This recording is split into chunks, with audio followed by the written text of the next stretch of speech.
Well, hi again, I'm Mark. I'm the Amateur Cowboy, and part 2 of my ride on my buddy's horse, Cowboy, here. So the idea here is this is a horse that I don't have a lot of experience with, even though I've known him for quite a while. I haven't really ridden him. It's been 3 years, I think, since I rode him, maybe 4.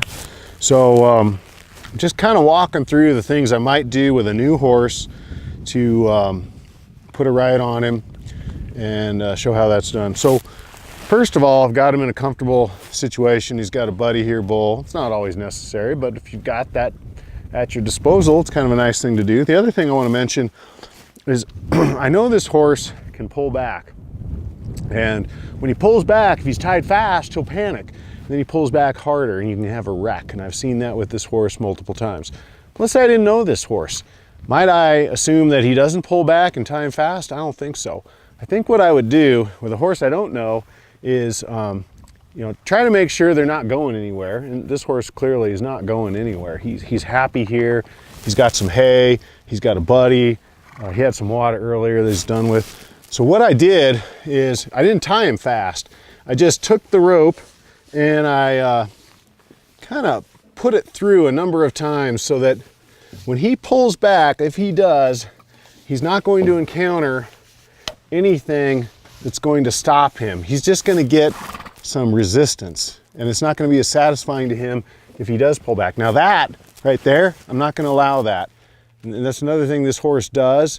He'll get his face in your business, and we have every right as a human, weighing 1/10 what these animals do, to protect ourselves. So don't allow that, and just knock that stuff off right away. So let me kind of redo this the way I want it. So I've got it through, and then I make a loop and put it through, and I might put it through again, but you got to be careful because it can get stuck. I think that's pretty good. And he doesn't look like he wants to go anywhere and pull back.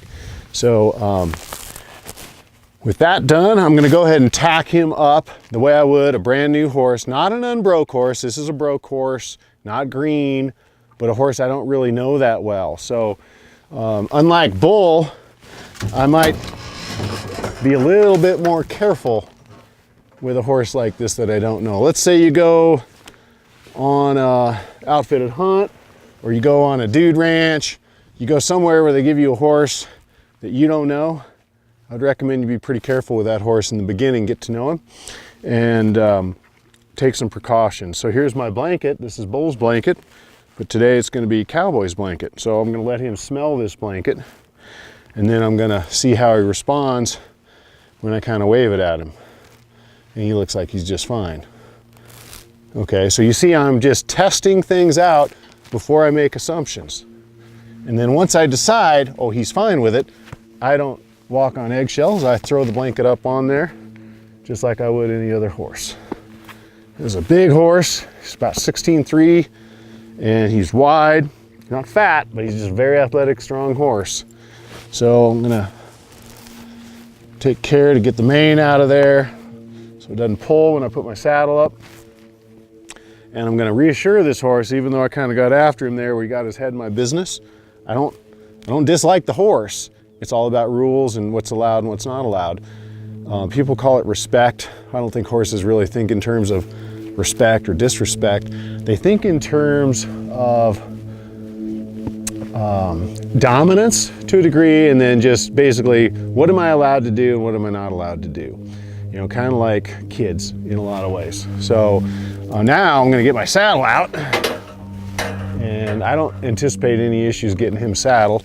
He shows no interest in my saddle, so I'm going to give some rhythm. And again, no interest, no issues. And I set that up there softly. And then try to give a little bit of room up under the gullet so that his withers aren't pinched. Now my buddy almost bought this saddle for this horse about 4 years ago. And he ended up not buying it because this horse is wide in the shoulders.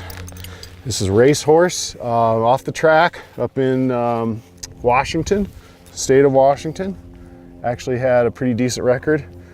Then he got hurt.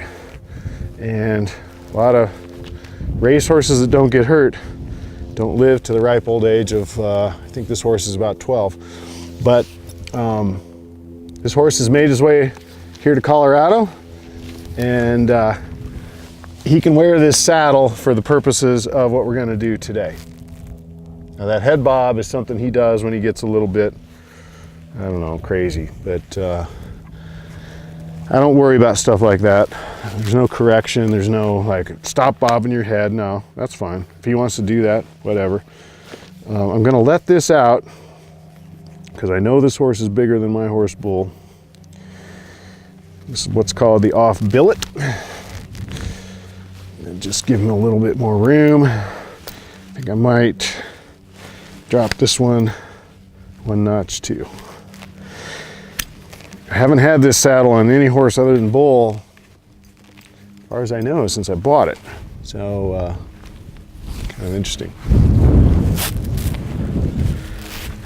I like the way he's just standing there. He's acting like an old pro, right? He's acting like an old trail horse.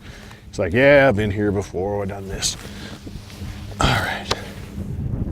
My ears are back. And kind of gave me a little bit of attitude there, but it's nothing to worry about. And I'm not going to allow that. I don't want this face back in my business. A lot of people constantly feeding their horses treats. Before you know it, you got a horse who's always in your business. And I can't tell you that I've never given bull treats. I have, but I do it a lot less than I used to. And now I'm going to go ahead and take this back in. He didn't need that extra girth. So, and I may as well, while I'm at it, I'm just going to go ahead and bring this one back in too.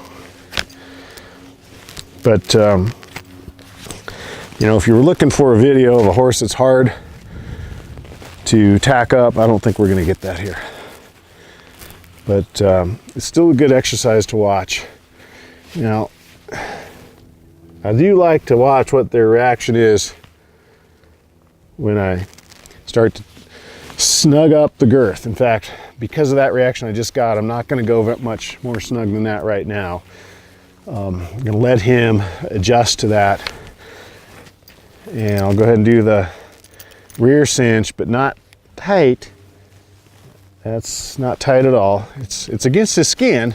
See, a lot of guys, they got 6 inches on the rear cinch between that cinch and their horse's belly, but I don't do that. I like a little bit of contact. And then depending on what I'm doing and the horse I'm riding, I might like a lot of contact. Anyway, I'm gonna let out a little bit of the breast collar here. These are called tugs. And he's a bigger horse than Bull. Bull's a big horse. This is a really big horse, especially for a riding horse. My buddy is a big guy, so this isn't a bad combination, but he's been riding his mule lately. And you've all met Molly through my videos, but Molly the mule is his mount right now.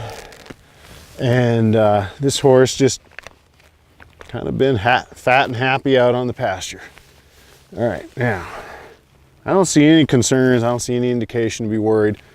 So I'm gonna go ahead and we'll close out this part of the series.